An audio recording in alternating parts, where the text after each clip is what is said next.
Halo anak-anak, salam sehat bagi kita semua. Nah, pada kesempatan hari ini, Pak Guru akan melanjutkan materi bahasa Indonesia sebelumnya.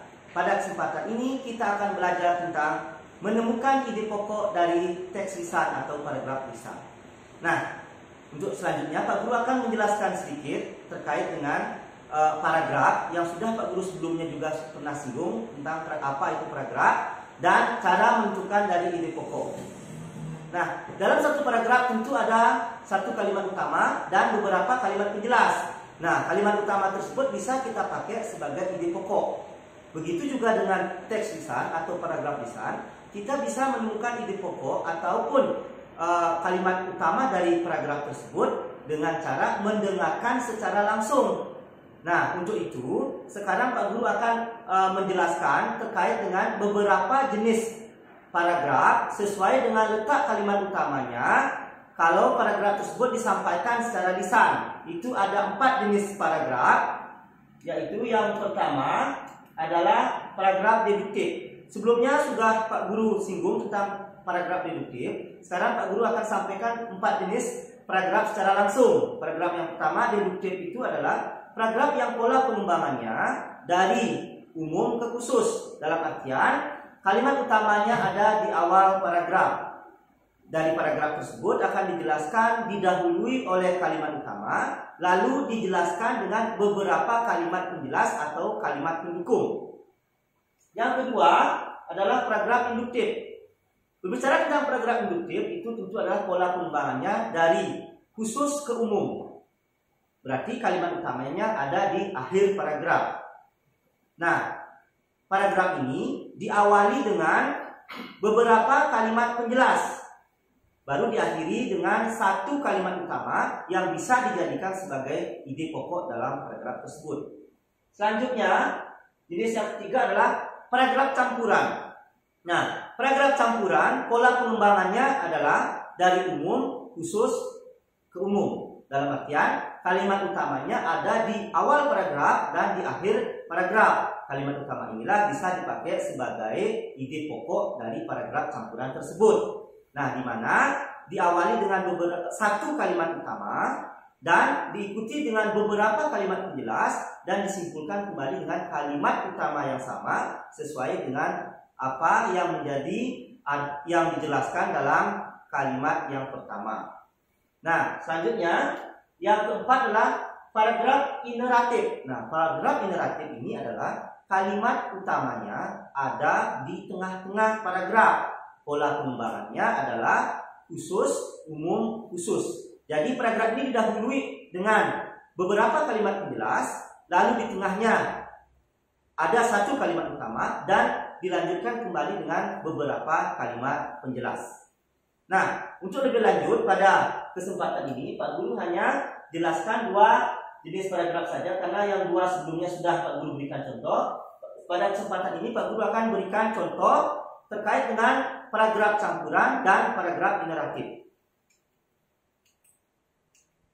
Ya, silakan dilihat di slide. Ini ada contoh paragraf campuran. Bunga melati cukup diminati banyak orang. Selain bunganya cantik, bunga melati juga sangat harum. Bahkan bunga berwarna putih ini dijadikan sebagai simbol tanaman di dekat rumah dan cocok sebagai tanaman hias. Oleh karena itu, bunga ini menjadi salah satu bunga favorit bagi pencinta tanaman dan bunga. Nah, seperti yang Pak Guru sampaikan tadi bahwa paragraf campuran itu adalah kalimat utamanya ada di awal dan di akhir paragraf. Nah, yang bisa dijadikan sebagai ide pokok. Nah, jadi kalimat utama atau ide pokoknya adalah bunga melati cukup diminati banyak orang. Ini juga ada di akhir juga dijelaskan dengan kalimat utamanya juga.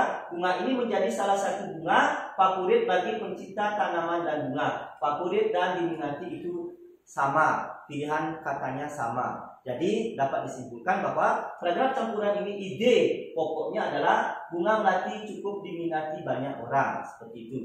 Karena sudah ditegaskan di akhir paragraf 3. Nah, itu contoh dari paragraf campuran.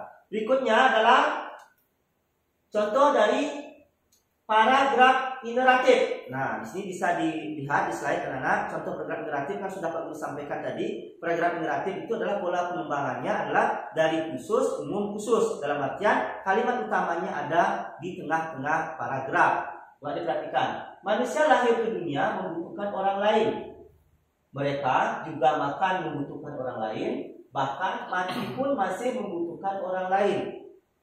Hal ini menunjukkan bahwa manusia adalah makhluk sosial. Kita tidak bisa hidup sendiri karena kita sangat membutuhkan orang lain untuk memenuhi kebutuhan hidup di dunia ini.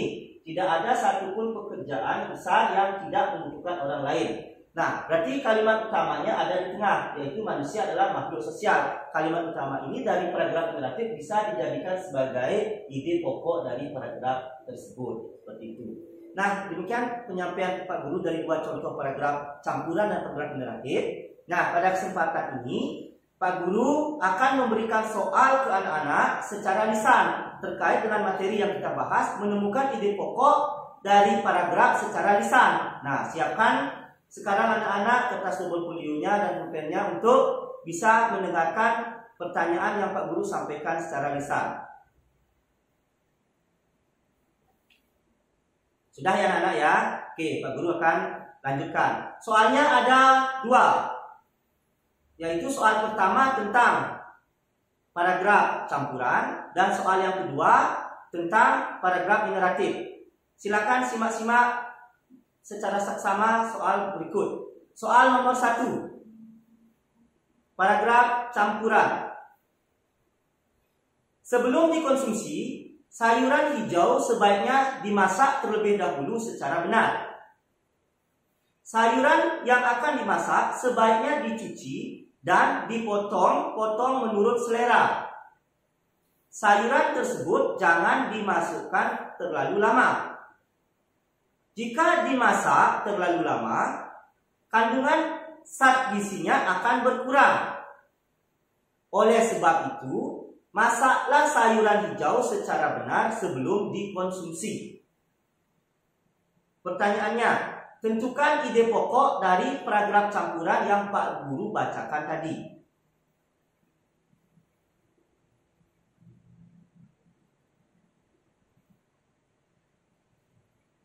Ya, selanjutnya soal yang kedua. Ini paragraf ineratif. Silakan disimak secara seksama.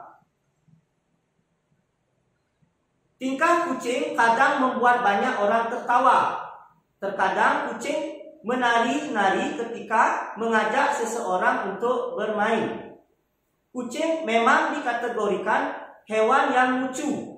Akan semakin lucu jika hewan tersebut tidur dengan lelap di sofa. Posisi tidurnya terkadang membuat banyak orang tersenyum. Pertanyaannya, tentukanlah ide pokok dari paragraf ineratif yang Pak Guru sampaikan tadi. Oke, seperti biasa anak-anak, jawabannya ditulis di kertas double folio. Setelah itu difoto dengan rapi, dengan jelas, lalu dikirim ke Google Classroom. Nah, sampai di sini dulu pembelajaran kita terkait dengan bahasa Indonesia. Semoga semuanya dalam sehat dan salam sehat.